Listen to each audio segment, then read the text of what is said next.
네. 잘 들리시나요? 목사님이 너무 잘 또 소개를 해주시고, 또, 이렇게 제가 설교할 수 있는 자리는 물론 이제 저희 교회에서 늘 하고 있지만, 이렇게 또 성도님들과 함께하는 자리가 굉장히 오랜만이라서, 약간은 두렵고 떨리는 마음으로 또 이렇게 말씀을 전하게 되었는데, 모쪼록 좀 너그러운 마음으로 또 길을 열어서 들어주시면 감사할 것 같습니다. 먼저 인사를 간단하게 좀 해보려고 합니다. 샬롬. 네. 에베네zer 교회 성도 여러분 반갑습니다. 어떻게 한 주간 잘 지내셨나요? 우리는 이렇게 평화의 인사를 나눌 수 있는 것이 참 감사하다는 것을 기억하셔야 합니다. 왜냐면, 기도에도 아까도 잠깐 나왔지만, 저희가 지금 삶을 살아가는 동안에 많은 정말 순간들 가운데에서 저희가 또 직접적으로 느끼게도 되는 여러 세계의 상황들과 전쟁의 어떤, 위협과 핍박 속에서 살아가고 있는 여전히 많은, 사람들이 있기 때문이죠. 그래서 저희가 평화 인사를 나눌 수 있는 것이 얼마나 감사한지를 좀 여러분들이 아셨으면 좋겠습니다. 샬롬의 뜻을 모두 제가 방금 얘기하기는 했지만 샬롬의 뜻을 모두 알고 계신가요?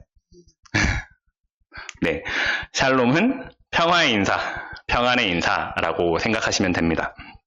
물론 평화 말고도 정의나 질서, 조화의 의미를 갖기도 하지만 일반적으로는 평화, 평강, 평안의 의미를 갖고 있습니다. 샬롬에서의 평화란 개인이나 공동체 생활에 있어서 정신적, 물적, 육체적인 상태에서의 자유한 상태를 의미합니다. 물론 이것이 하나님 안에서입니다. 즉 외적인 부분에서 나 자신이 소속되어 있는 공동체가 평화롭기를 바란다라는 뜻입니다. 제가 이제 목사님 설교 영상을 또 우연치 않게 이렇게 또 보게 될 수 있는 기회가 있어서 지난주 설교였던 아나니아와 삽비라 얘기가 기억나시나요? 그때 이제 목사님께서 가장 강조하셨던 말씀이 우선순위에 대한 얘기를 하셨었는데, 저희가 우선순위가 어디에 있는지 분명하게 바로 서 있다면 그 말씀 안에서 우리가 또 자유한 상태, 평화의 상태, 샬롬의 상태를 누릴 수 있으리라 믿습니다. 네. 감사합니다. 또한 평강을 의미한다라고 했는데, 내적인 부분에서 마음의 평화를 이루는 상태라고 합니다. 이것이 외부적인 요인이나 여의치 못해서 마음이 평안하지 못하다라고 할지라도 주님께서 나의 마음을 붙잡아 주심으로 마음의 평강을 이루는 것을 바로 샬롬 안에서의 평강, 평안이라고 합니다. 그러면 여러분께 다시 한번 질문해 보겠습니다. 여러분, 한 주간 주님 안에서 평안하셨습니까? 아멘. 아멘. 네, 혹시 평안하지 않으셨다면 아직 주님을 온전히 신뢰하지 못하는 것일 수도 있으니 나의 마음의 상태를 잘 정비하시고 정돈하셔서 하나님께 나의 마음을 다시금 온전히 드리는 시간 되길 소망합니다. 네, 제가 따로 PPT를 준비하진 않았는데 제가 말씀을 읽어드리면서 말씀을 또 전해보도록 하겠습니다. 요한복음 14장 27절에 이렇게 말씀하세요. 평안을 너희에게 끼치노니 곧 나의 평안을 너희에게 주노라. 내가 너희에게 주는 것은 세상이 주는 것과 같지 아니하니라. 너희는 마음에 근심하지도 말고 두려워하지도 말라. 아멘. 자, 이제 우리가 그래서 이 샬롬이라는 인사가 갖고 있는 의미가 어떠한 것인지를 좀 더 깊게 묵상하시면서 서로에게 그런 평안의 인사들을 나누셨으면 좋겠습니다. 오늘 여러분들이 말씀을 들으면서 한 가지 마음을 좀 가져주셔야 할 것 같습니다. 다른 건 아니고 오늘 이 말씀 가운데 내가 이 상황을 조금 더 이 상황에 내가 빠져보겠다. 여기 이제 말씀 너무 유명하고 잘 알고 있는 말씀들일 거라고 생각을 하는데 이 말씀의 인물들의 어떤 상태, 생각, 마음이 어땠을까를 좀 생각해 보시면서 같이 오늘의 말씀들을 좀 이렇게 차근차근 읽어가 보면 좋을 것 같습니다. 준비가 되셨나요? 그러면 오늘 본문에서의 제자들의 모습에서 그들이 어땠는지 살펴볼 건데 먼저 그 이전에 앞서서 본문 바로 앞에 사건이 있었습니다. 이 14장 본문에 크게 세 파트의 내용이 정확하게는 네 파트죠. 네 파트인데 이제 지금 저희가 말씀을 나눌 바다 사건 전에 있었던 사건이 무엇이냐면 굉장히 유명한 사건인데 혹시 아시나요? 지금 이렇게 읽어보시면 바로 읽어볼 수 있는 네 글자로 이렇게 축약할 수 있는. 맞습니다. 맞습니다. 오병이어 사건이 있었어요. 여러분들이 잘 알고 계시는 것처럼 예수님께서 행하신 여러 이적 중에 가장 대표적인 이적의 사건 중에 하나입니다. 이 사건으로 인해서 예수님은 백성들에게 큰 관심을 얻습니다. 그도 그럴 것이 성경에는 5천이라고 써 있지만 사실 이것은 성인 남성들만 기록했다라는 사실을 알고 계실까요? 그래서 이게 어린아이와 여자들까지 이렇게 포함한다면 약 2만 명가량 됐을 거다라고 학자들이 추측하고 있다고 해요. 근데 그런 엄청나게 많은 숫자의 인원들을 다 먹이고도 12바구니가 남았다라고 하니까 이건 정말 엄청난 일인 거죠. 왜냐하면 아무것도 없던 거에서 무에서 유를 창조한 것이니까요. 당시 이해가 되지 않던 어려운 성도들의 말씀을 비유로 또 해석으로 잘 풀어주는 몹시 똑똑해 보이는 이 사람이 병자들을 치유하기도 하고 낫게 하기도 하고 먹을 것이 없던 그들에게 물고기 5마리와 빵 2조각으로 그들을 정말 넉넉히 배부르게 먹고도 남길 정도의 이런 놀라운 역사를 보이셨다라고 하면 여러분들이 그곳에 있었던 그 군중이었다라고 생각해 보시면 예수님이 어떻게 보이셨을 것 같아요? 보통 사람 같진 않아 보이셨겠죠? 아, 이 사람 뭔가 특별하다. 이 사람 뭔가 있다. 이렇게 느꼈을지도 모르겠습니다. 어쩌면 그렇게 요단강에서 나 이후에 올 사람이 엄청 대단한 사람이야 라고 외쳤던 세례 요한이 얘기했던 어쩌면 그 사람일지도 모르겠구나 라고 생각했던 사람들이 있을지도 모를 것입니다. 메시아, 그리스도, 그것을 우리가 예수 그리스도라고 지금은 표현하고 있지만 그 당시에 갖고 있던 그 메시아와 그리스도가 어쩌면 오늘날 우리가 얘기하는 메시아와 그리스도의 의미와는 조금 다를 수도 있을 것 같아요. 왜냐하면 그들이 바랬던 그 메시아, 그 그리스도는 지금 나의 이 어려운 상황, 나의 이 로마로부터 압제받고 있고 핍박받고 있는 이 어려운 상황에서 이것을 구원해줄 나의 구세주, 우리 백성, 우리 민족의 구세주, 이런 걸 메시아, 그리스도라고 표현했었던 거기 때문에 어쩌면 이것이 그 당시에 그들이 갖고 있었던 어떤 개인적인 부분뿐만 아니라 민족적인 정신 안에서도 어떤 경제적인 문제뿐만 아니라 어떤 로마를 넘어선 세계를 압도하는 민족이 될 만한 그런 우리의 민족이 그렇게 될 것이다 라는 그런 기대가 백성들에게 있었을 것이라는 것입니다. 만약 예수님이 그들이 생각하는 진짜 그리스도가 아니었다면 자신을 따르는 그 수많은 무리들을 가지고 뭐라고 했을 것 같나요? 요즘의 상황에서는 좀 많은 것들을 돌아보게 되는 것들 같습니다. 우리가 이렇게 상황들을 돌아보면서 잘 보면 드라마나 다큐로도 많이 나오고 정말 이 거짓 선지자라고 얘기하는 사람들이 너무나도 많은 이 시대에 우리가 이것들을 다시 한번 좀 돌아볼 필요가 있다라고 생각을 합니다. 자, 그렇다면 예수님께서 진짜 복음을 전하시기 위해서 어떠한 방법을 택하셨는지 우리가 한번 알아볼 텐데 22절에 저희가 같이 한번 읽어보도록 하겠습니다. 시작. 예수께서 즉시 제자들을 재촉하사 자기가 무리를 보내는 동안에 배를 타고 앞서 건너편으로 가게 하시고 뭐라고 하셨죠? 무리들을 보냈어요. 흩어냈어요. 더 무리를 모으고 더 무리를 이렇게 많이 형성하는 것이 아니라 무리들을 흩어냈습니다. 그리고 나서 자신은 무엇을 하셨냐면 기도하러 가십니다. 천국 복음에 관심을 가지는 것보다 병 고침의 역사를 기대하고 있는 이 군중들이 즉 잘못된 메시아에 대한 기대를 가지고 있는 이들에게 자신이 단순히 그러한 것을 위해서 온 사람이 아니다 라는 것을 나타내시기 위해 모두 내버려 두시고 나를 따르지 말고 너희들은 먼저 가라. 나를 따라오지 마라. 그리고 또 여러 병 고침의 역사를 할 때도 조용히 해라.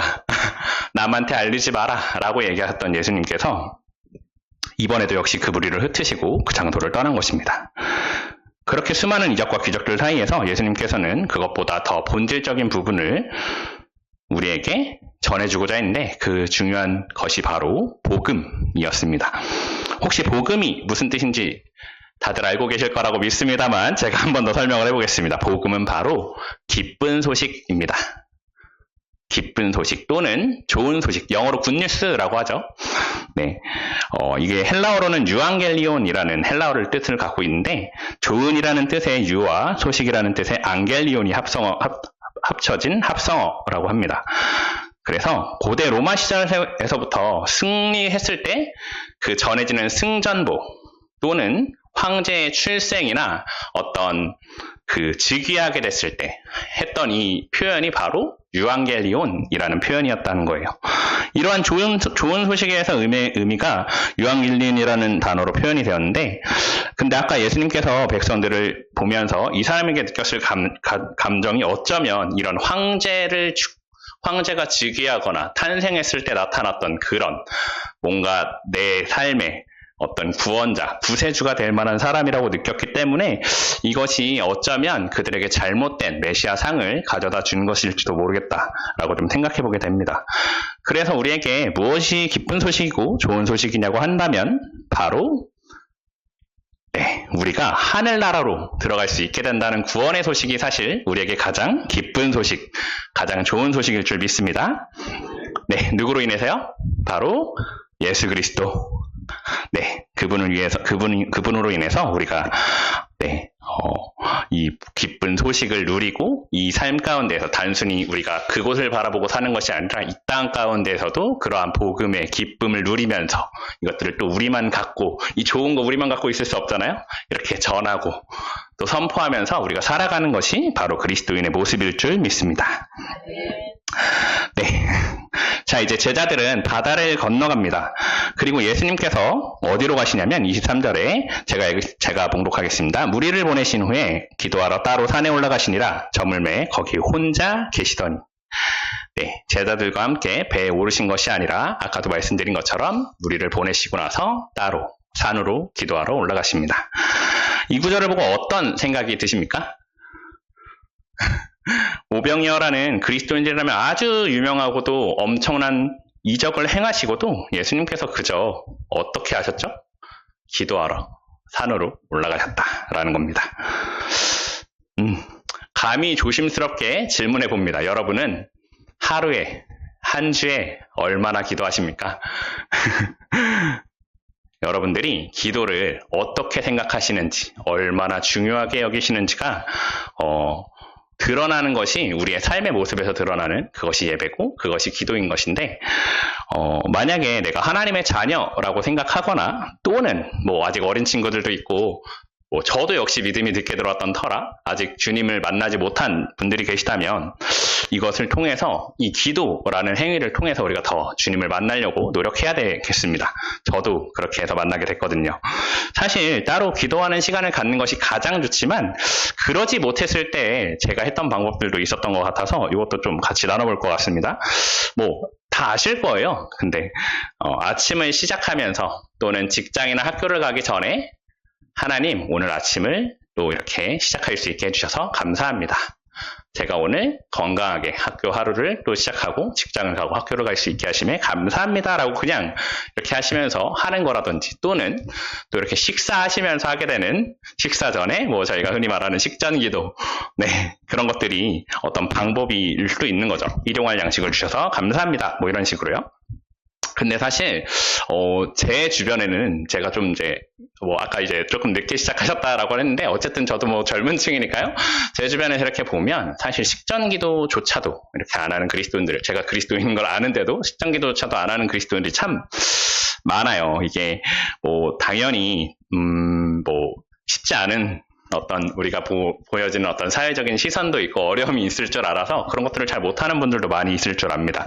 근데 제가 어떤 분의 식기도 노하우를 하나 들었는데 제가 그 얘기를 듣고 굉장히 빵 터진 노하우가 있었는데, 뭐였냐면 자기는 식기도를 하기에는 내가 그리스도인인 게 좀 부끄럽다 좀 불편하다, 이래서 어떻게 하냐면 눈 간지럽네. 사랑해 주님, 감사합니다. 이러면서 한다는 거예요. 이렇게 눈을 간지러워서 긁는 척 하면서 기도를 한대요. 근데 제가 그 얘기를 듣고 너무 빵 터져가지고, 그런 방법이, 이런 생각을 하면서도, 참, 또 한편으로는 대단하다라고 좀 생각을 했던 것 같아요. 이게, 뭐, 이렇게 믿음의 확신이 강한 분들은 사실 너무 자연스럽게 나오는 게 쉽기도 하기도 하지만, 이제 뭐 어린 날의 감수성이라든지 좀, 이렇게 순수함이 좀, 많이 있는 친구들은 이게 좀 어렵잖아요. 이게 뭐 이렇게 좀 부끄러운데, 막 이렇게 되기도 하고. 근데 그럴 때, 제 또래인데도 이렇게 눈을 간절 긁으면서 주님 일용할 양식 주셔서 감사합니다 이런다는 거예요. 그래서 이게 참 그렇게라도 내가 믿고 있는 신앙의 형태를 지키려고 하는구나. 그렇게라도 내가 이 신앙을 갖고 가는 것을 조금이라도 그 형태라도 가져가려고 하는구나 라는 모습들에서 좀 대단하다라고 느꼈던 것 같습니다.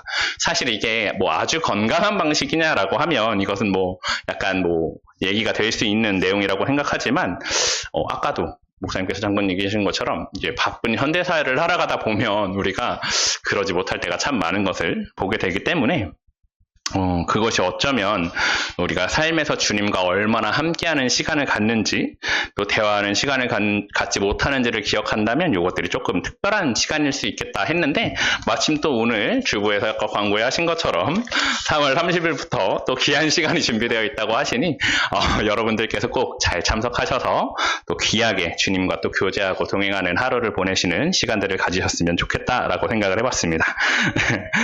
네. 그리고 또 조금 더 보태보자면 뭐 사실 말씀을 읽는 방법도 굉장히 다양한데 이건 저도 굉장히 애용하는 방법인데 대중교통을 이용하거나 차를 운전할 때 이제 요즘은 너무 잘 돼 있는 게 많죠. 뭐 유튜브라든지 어플, 뭐 초원 이런 어플에서도 말씀을 읽어주는 어플들도 있고 이렇거든요. 그래서 그 말씀들을 들으면서 그냥 이렇게 가게 되는, 운전하면서 가게 되는 이런 시간들을 또 갖게 되기도 하는데 이게 사실 모르겠어요. 요즘 워낙 바쁘다 현대사회를 살고 있는 여러분들이고 저다 보니까 어느 시간에 우리가 이런 것들을 좀 더 채우고 지켜나가고 할 수 있을까. 물론 저도 따로 기도하는 시간과 말씀 보는 시간을 갖지만 사실 성도님들이 그런 시간 갖는 게 요즘 참 어려운 시간인 것 같아서 그런 것들로도 방법이 있다 뭐 아시겠지만 그래서 또 말씀을 드려봅니다. 네, 물론 이것은 목사님의 의견은 아니고 제 개인적인 어떤 나름의 방법들과 생각들을 얘기한 거니까 오해 없으셨으면 좋겠습니다. 중요한 건 예수님께서 그러하셨듯 삶에서 꼭 말씀 보고 기도하는 습관들을 여러분들이 이런 형태로라도 가질 수 있었으면 좋겠다라고 말씀을 드리는 거예요. 다시 본문으로 돌아오겠습니다. 24절에 배가 이미 육지에서 술이나 떠나서 바람이 거스름으로 물결이 말미암아 고난을 당하더라. 그들은 풍랑을 만납니다. 그야말로 죽을 위기에 처하게 되죠. 그래서 죽겠다라고 신음하고 있었어요. 근데 사실 산속에서 기도하시던 예수님께서 이 제자들이 이런 상황 가운데 있는 걸 아셨을까요? 모르셨을까요? 저는 아셨을 거라고 생각합니다. 그래서 그들의 고난을 그저 바라보고 멀리서 떨어져 있는 것이 아니라 그들의 고난 가운데 직접 들어오십니다. 25절에 밤사경에 예수께서 바다 위로 걸어서 제자들에게 오시니 네, 제자들과 함께하기 위해서 바다로 걸어 나오신 것입니다. 맞습니다, 여러분. 예수님께서는 우리의 고난을 그저 외면하는 분이 아니시라 우리의 고난을 직접 보고 계시고 함께하고 계시고 언제나 우리를 기다리고 바라보고 계시는 분이라는 사실을 잊지 않으셨으면 좋겠습니다. 네. 근데 잘 보면 제자들의 반응도 조금 웃깁니다. 26절에 제자들이 그가 바다 위로 걸어오심을 보고 놀라 유령이라 하며 무서워하여 소리 지르거늘. 네, 한번 상상해 보십시오. 이렇게 깜깜한 밤에 요즘같이 이런 조명도 없고 어디 배에 뭐 그런 거 얼마나 있었겠어요. 그 당시 시절에. 그래서 그런 깜깜한 밤에 비바다가 몰아치고 있고 배가 엄청 흔들흔들 거리고 있는 이 상태에서 막 문짝 날아가고 막 갑판 떨어지고 막 이러고 있는데 갑자기 막 바다 위에서 어떤 허여멀건한 물체가 이렇게 있는 거예요. 어떻게 생각하겠어요? 저 같아도 뭐야 저게 이러면서 내가 이제 죽을 때가 됐다 막 이렇게 생각했을 것 같아요. 근데 여기에 반전이 있어요. 27절에 예수께서 즉시 이르시되 안심하라 나니 두려워하지 말라. 그 유령 같은 물체가 바로 뭐였죠? 예수님이었습니다. 그리고 예수님께서는 안심해 내가 있으니까 더는 두려워하지 마 이렇게 말씀하십니다. 여러분은 어떠실 것 같나요? 아까 제가 평안과 평강의 인사 얘기했는데 이렇게 멀리서 그분을 바라보고 안심해라고 했다고 해서 예수님 샬롬 이렇게 하셨을 것 같나요? 저라면 그렇게 하지 못했을 것 같은데 여기서 또 수제자는 수제자입니다. 베드로가 이렇게 얘기합니다. 베드로가 대답하여 이르되 주여 만일 주님이시거든 나를 명하사 물 위로 오라 하소서 하니 주님 만일 주님이시거든 나를 명해서 물 위로 걸어오라고 말씀해 주세요 라고 하십니다. 대단하지 않습니까? 저는 이 풍랑과 폭풍 속에서 감히 그렇게 얘기하기가 어려울 것 같은데 또 역시 이 제자의 스승이신 예수님께서 더 멋있게 이렇게 말씀하십니다. 29절에 오라 하시니 베드로가 배에서 내려 물 위로 걸어서 예수께로 가되 저는 딱 이 두 글자가 아주 멋있더라고요. 오라. 이 전까지 조금 이렇게 두려움과 떨림이 있다고 막 상상이 됐는데 예수님이 계셨고 안심하고 두려워하지 마. 그리고 나한테 와. 라고 얘기하셨던 예수님을 딱 보게 되면 저라도 베드로였다면 좀 혹했을 것 같다 라고 좀 생각하게 되더라고요. 아무튼 베드로가 이제 배에서 내려서 걸어갑니다. 근데 여기가 어디죠? 바다 한가운데입니다. 그래서 베드로가 예수님을 믿고 나아가는데 세상에 걸어집니다. 걸어져요. 바다 위인데 걸어져요. 이거 정말 대단한 거죠. 요즘 시대에는 요즘은 수륙, 양용 이런 기계들이 있어서 그렇다고 가능할지 몰라도 저희 시절이 아닌 그 시절에 어떤 바다 위를 걷는다라는 건 상상할 수 없는 놀라운 그니까요 역사였는데 오라라고 얘기했다고 그걸 믿고 순종해서 나아가는 베드로나 또 말씀하셔서 겁내지 말고 오라라고 얘기하시는 예수님이나 참 대단하시다라는 생각이 들고 그래서 이 베드로가 했던 모습을 보면서 예수님께서 베드로를 어떻게 생각하셨을까도 좀 상상하게 되더라고요. 제 생각엔 참 듬직하고 뭔가 사랑스러웠을 것 같다라고 좀 생각이 되더라고요. 여기 바다에 안 빠지고 오라라고 말씀하셨다고 걸어나가실 분 계십니까? 정말 우리가 바다에 빠지지 않을 거란 믿음을 갖고 걸어나가실 수 있는 분들 계십니까? 있다면 정말 하나님께서 사랑하실 것입니다. 아멘. 물론 저도 그렇지 못해서 어쩌면 걱정 가운데서 이 구절을 바라봤을지도 모르겠습니다. 자, 이제 그러면서 소리를 지릅니다. 바람을 보고 무서워 빠져 가는지라 소리질러 이르되 주여 나를 구원하소서 하니 예수께서 즉시 손을 내밀어 그를 붙잡으시며 이르시되 믿음이 작은 자여 왜 의심하였느냐 하시고 배에 함께 오름에 바람이 그치는지라. 베드로가 외칩니다. 바다를 잘 보고 가다가 바닥을 한번 본 거예요. 이렇게 왜 여러분들 흔들다리 이런 거 건너가실 때 밑에 보지 말라는 얘기하는 거 혹시 들어보셨나요? 사람의 뇌는 하지 말라라고 하는 것이 명령으로 다가오지 않는다고 합니다. 예를 들어서 제가 여러분들에게 자 이제부터 코끼리를 생각하지 마세요 라고 했다고 해서 여러분들이 코끼리가 생각이 안 날까요? 아닙니다. 코끼리가 생각이 날 거예요. 그런 것처럼 우리는 여기 바닥으로 빠지면 안 돼, 빠지지 말아야지가 아니라 저기 있는 목표물을 보면서 난 저기로 가야지 해야 된다고 실제로도 합니다. 그래서 여러분들이 앞으로의 삶에서 어떤 심리적인 어떤 요인들을 좀 가미해야 될 때 이런 것들을 좀 참고하시면 좋을 텐데 저도 지혜가 없었지만 베드로도 그 당시에 지혜가 좀 없었던 것 같아요. 그래서 바닥을 보죠. 그리고 갑자기 두려운 마음이 솟구쳐서 바다에 빠집니다. 그래서 이렇게 외치죠. 주여 나를 구원하소서. 예수님께서 즉시 손을 내밀어서 베드로를 건지시면서 이렇게 말씀하세요. 믿음이 작은 자여 왜 의심하였느냐. 그리고 배에 오르니 바다가 바람이 폭풍이 풍랑이 잠잠해진다 라고 합니다. 오늘 이야기가 이렇게 사실 맞춰지진 않고요. 33절에 이렇게 마무리가 됩니다. 배에 있는 사람들이 예수께 절하며 이르되 진실로 하나님의 아들이로소이다 하더라. 아멘. 네. 여러분 오늘 우리는 이 본문을 통해서 그 이적을 바라보고 예수님을 하나님의 아들이라고 생각하는 칭하는 그 제자들처럼 살고 있습니까? 또는 그렇게 살고 있지 못합니까? 이렇게 예수님께서 행하는 이적을 봐야지만, 그렇게 내 삶에 어떤 직접적인 영향을 경험해야지만 내가 당신을 믿겠습니다. 내가 당신이 하나님의 아들이라고 믿겠습니다. 라고 하지는 않습니까?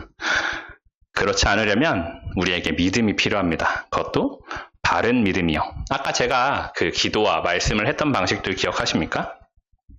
말씀을 유튜브로 듣는 것, 기도를 이렇게 짬날 때마다 틈틈이 이렇게 대화하듯이 하는 것.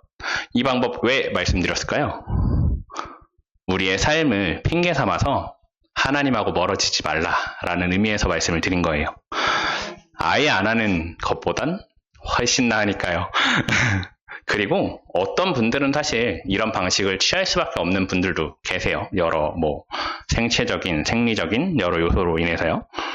그런데도 난 믿음이 있어, 하나님 믿어 이러면서 말은 잘하고 여기서 아멘, 누구를 저격한 건 아닙니다. 여기서 아멘 잘 해도 바로 교회 밖으로 나가는 그 순간에 하나님을 싹 잊고 그냥 우리가 하나님이 계시다고 말은 하면서, 하나님 믿는다고 말은 하면서 어떤 삶에서 기도나 말씀이나 예배의 형태들이 없었다면 우리를 과연 그리스도인이라고 얘기할 수 있을지 우리가 한번 스스로를 돌아봐야 합니다.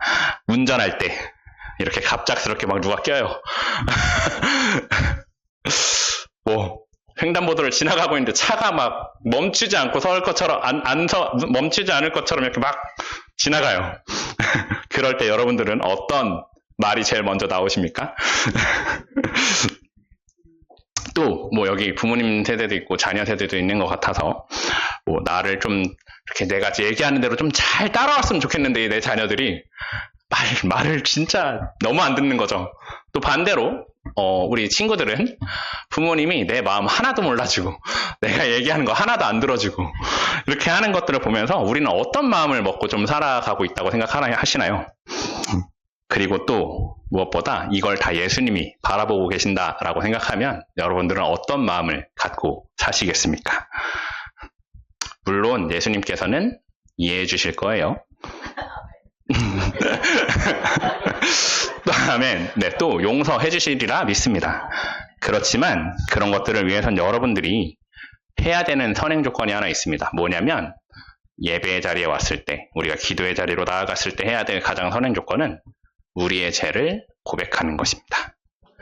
내가 지은 죄들을 우리가 흔히 기도 중에 부지 중에 지은 죄까지도 우리가 고백하게 하시고 들어주시고 깨달아서 치유되게 해주세요, 회복되게 해주세요, 이런 식의 기도들을 하는데, 여러분들이 의지적으로 자꾸 내가 뭐를 놓치고 살았는지, 내가 하나님하고 어떤 순간 가운데서 동행하지 않고 살았는지를 좀 기억하시면서 그런 것들이 죄입니다.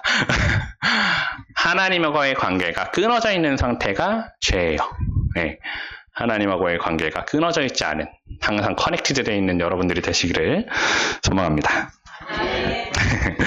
네. 야고보서 1장 6절에 오직 믿음으로 구하고 조금도 의심하지 말라. 의심하는 자는 마치 바람에 밀려 요동하는 바닷물결 같으니 라는 구절이 있습니다.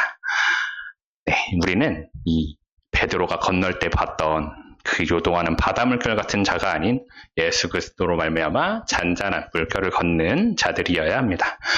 네, 이제 말씀을 좀 맞춰보려고 합니다. 2026년 에베네스 교회에 표어가 있었어요. 저도 이걸 보면서 좀 준비했었는데 함께 읽어볼까요? 시작! 진리로 승리하는 삶을 삽시다. 여러분, 진리가 뭘까요? 아멘. 맞습니다. 진리는 바로 예수 그리스도를 의미합니다. 진리이신 예수 그리스도께서 우리를 위해 죽으시고 다시 살아난 그 사건을 십자가 사건이라고 얘기하고, 그 십자가 사건을 통해서 우리가 요한복음 3장 16절, 그리스도인이라면 모두가 외우고 있는 그 구절을 통해서 우리의 죄를 속죄하시고 속량하신 예수님께서 우리의 죄를 모두 씻겨내시고 우리를 의롭다고 옷 입혀주셔서 우리가 그 의로움을 옷 입고 다시금 하나님께로 갈 수 있었다는, 이것이 바로 뭐다? 아까 말한 복음, 좋은 소식, 기쁜 소식인 것입니다. 그러니 우리는 기억해야 합니다. 우리의 어떤 문제나 고통도 구원받지 못한 고통보다 더 큰 것은 없습니다. 우리 안에 믿음이 있으면 구원을 받게 될 것이고, 우리 안에 믿음이 있으면 우리에게 풍랑이 일어도 두려워하지 않게 됩니다. 또한 무서워하지 않게 될 것이고, 우리 안에 믿음이 있으면 문제가 더 이상 문제가 되지 않게 될 것입니다. 아버지와 함께 교제함으로 삶으로부터 예배를 드리는 공동체로 성장하는 것들을 의미합니다. 목사님께서 굉장히 그 에클레시아에 대한 이야기들을 많이 하시더라고요. 그래서 여러분들이 이미 이 의미는 너무 잘 알고 있을 텐데, 사실 에클레시아의 앞에는 선행 단어가 붙어 있죠. 도무스라는 이제 선행 단어가 붙는데, 이게 바로 하나님의 라는 뜻입니다. 공동체, 에클레시아는 사실 모임, 공동체라는 뜻인데, 여기에 도무스 에클레시아 하면 하나님의 모임, 하나님의 교회, 하나님의 공동체 해서 우리가 이런 교회가 아니더라도 하나님과 늘 함께하고 있는, 아까 말한 것처럼 연결되어 있는 상태가 바로 도무스 에클레시아라고 할 수 있는 것이죠. 네, 요한복음 4장 24절에 이렇게 나와 있습니다. 하나님은 영이시니 예배하는 자가 영과 진리로 예배할지니라. 네, 이전에는 이제 개역 한글 버전이죠. 어떻게 번역되어 있었냐면 신령과 진정으로 예배할지니라 라고 번역이 되어 있었습니다.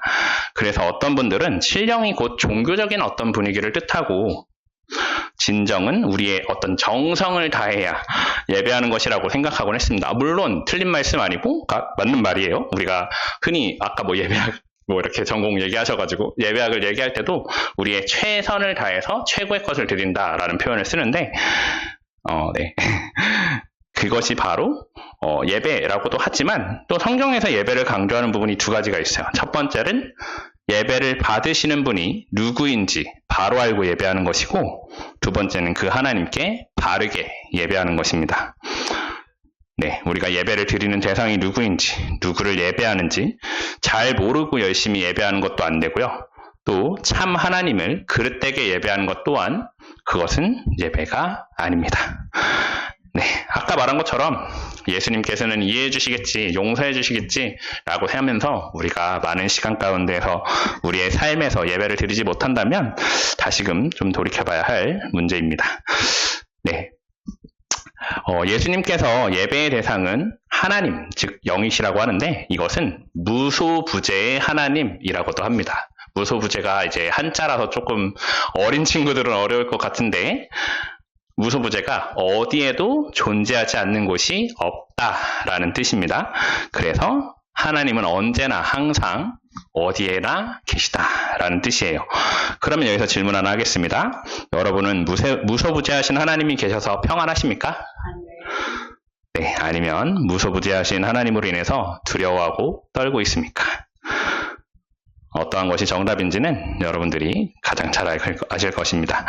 네, 영과 진리로 예배한다는 것, 이것이 두 가지를 별개로 놓고 예배하는 것이 아니라 영과 진리 안에서, 더 정확하게는 진리의 영 안에서 예배한다라는 것을 의미합니다. 네, 그래서 요한복음 16장 13절에 그러나 진리의 성령이 오시면 그가 너희를 모든 진리 가운데로 인도하시리니 라고 합니다. 여러분, 믿음 가지셔야 합니다. 그리고 그 믿음을 갖기 위해서 뭘 해야 한다고요? 예배 해야 합니다. 그러려면 깊은 곳으로 나아가야 합니다. 베드로처럼 깊은 곳에 가서 내가 어떤 사람인지 경험도 해보고 내가 얼마나 약한 존재인지도 알아야 이것을 먼저 우리가 인식하고 우리가 이것을 고백해야 우리가 예배의 단계, 첫 번째 단계로 진입할 수 있다라는 것입니다. 네, 흔히 우리는 훌륭한 신앙을, 목사님처럼 훌륭한 신앙을 가진 분들을 보고 또 여러분들처럼 이렇게 어떤 그런 신앙의 결을 가진 분들을 보고 표현한답시고, 그 사람 진짜 하나님의 사람이야. 이 사람 정말 믿음의 사람이야. 라고 얘기하기도 합니다. 근데 우리는 사실 잘 알아야 하는 게, 사람들이 갖고 있는 진짜 모습, 그러한 사람들이 갖고 있는 진짜 모습은 그 사람들이 의지가 강하거나, 훈련과 헌신이 있어서거나, 경건해서거나가 아니라, 내가 얼마나 약한 존재인지를 알아서예요. 내가 얼마나 약한 존재이기 알기 때문에 절박한 심정으로 하나님께 구하고 기도하고 예배하기 때문에, 그렇게 신앙생활하기 때문에 그들이 그렇게 보이는 거예요. 그래서 하나님이 그들을 위해서 역사하지 않으시면 아무것도 할 수 없음을 알기 때문에 그 무능과 절박함을 정말 그들이 기도할 수밖에 없게 만들고 찬양할 수밖에 없게 만들고 예배할 수밖에 없게 만들기 때문에 그러한 사람들이 나타나는 겁니다. 여러분들도 그런 것처럼요. 하트크라이 선교사의 설립자이고 설교자인 폴 워셔가 이렇게 얘기합니다. 하루 동안 말씀 안에 거하지 않으면 내가 알고 이틀 동안 말씀 안에 거하지 않으면 아내가 알고, 사흘 동안 말씀에 거하지 않으면 동료들이 알고, 나흘 동안 말씀 안에 거하지 않으면 모든 사람이 압니다. 라고 합니다. 시편 37편 31절에 그의 마음에는 하나님의 법이 있으니 그의 걸음은 실족함이 없으리로다. 아까 전에 제가 예수님으로 우리가 의롭다 옷 입은 자들을 의인이라고 표현하는데 의인의 걸음이 왜 실족하지 않겠습니까? 그것은 하나님의 말씀이 그 안에 있기 때문입니다. 그래서 이 시간 우리가 함께 드리는 이 예배뿐만 아니라 이제 우리가 또 세상 가운데 나가서 드리는 예배들이 진짜 예배로 우리가 드려지기를 소망합니다. 네, 제가 오늘 제목의 찬양 중에 깊은 곳에 나아가라는 그 찬양이 있어요. 네, 원래 찬양을 불러볼까 했는데 지금 너무 떨리고 두려워서 가사만 좀 이렇게 해보도록 하겠습니다. 거친 바다 바라볼 때 큰 두려움에 나 잠기고 모든 소망 사라지네 나의 맘 무너져 내리고 거센 폭풍 가운데 주 사랑이 들리니 나의 작은 발걸음 주를 향해 내딛네 깊은 곳에 나아가 내 발을 띄네 두려운 맘 내려놓고 깊은 곳에 나아가 내 발을 띄네 할렐루야. 네, 우리의 문제, 우리의 상황, 우리의 환경 그 모든 것보다 가장 먼저 우리의 모든 것을 아시는 주님께서 우리를 기다리고 계시니까요. 여러분들은 그 자리에 나아가시면 되겠습니다. 네, 샬롬 설명하면서 요한복음 14장 27절에 이렇게 얘기했어요. 평안을 너희에게 끼치노니 곧 나의 평안을 너희에게 주노라. 내가 너희에게 주는 것은 세상이 주는 것과 같지 아니라 너희는 마음에 근심하지도 말고 두려워하지도 말라. 여러분 혹시 이 말씀 예수님께서 언제 하셨는지 아시나요? 바로 로마 군인들에게 잡혀서 돌아가시기 전, 십자가형을 받기 전 그날 밤입니다. 이날은 가룟 유다가 예수님을 배신해서 팔았던 그날 밤입니다. 베드로가 예수님을 부인하지 않겠다 얘기해놓고 닭이 울기 전까지 무려 3번이나 부인했던 그날 밤입니다. 그런데도 예수님께서는 평안하라 라고 하십니다. 그리고 부활하고 다시 돌아오고 난 이후에도 예수님께서 이렇게 말씀하세요. 너희에게 평강이 있을지어다. 지금 우리는 사순절의 시기를 보내고 있습니다. 여러분들은 진짜 샬롬을 주님 안에서 누리려면 깊은 곳으로 나아가서 우리의 연약함을 내려놓고 말씀과 기도로 그렇게 예배할 줄 아는 우리가 되기를 소망합니다. 기도하시겠습니다. 사랑의 주님 아버지, 참 감사합니다. 정말 우리에게 감히 상상할 수도 없는 놀라우신 주님의 사랑과 은혜가 우리를 옷 입히시고 우리를 위로하시고 우리를 다시금 주님께로 나아가게 하시는 것뿐만 아니라 참 그리스도이신 예수님께서 우리에게 오신 것이 얼마나 큰 사건이었는지 우리가 이 시간 또 알게 하시니 아버지 감사합니다. 이 사순의 시기를 보내는 동안 우리가 다른 것들로 주님을 기억하지 못할지언정 삶에서 더욱 조금씩 한 번씩 말씀과 기도와 찬양과 예배로 주님께 나아가는 우리 에베네셀 교회의 성도님들 되시기를 주님께서 인도하여 주시고 함께하여 주시옵소서. 그리하여서 우리가 모든 삶의 순간에서 정말 하나님께 영과 진리로 예배할 줄 아는 그런 귀한 사도로서의 삶을 살아가는 우리가 되기를 진심으로 소망합니다. 감사드리며 모든 기도 예수 그리스도의 이름으로 기도드렸습니다. 아멘.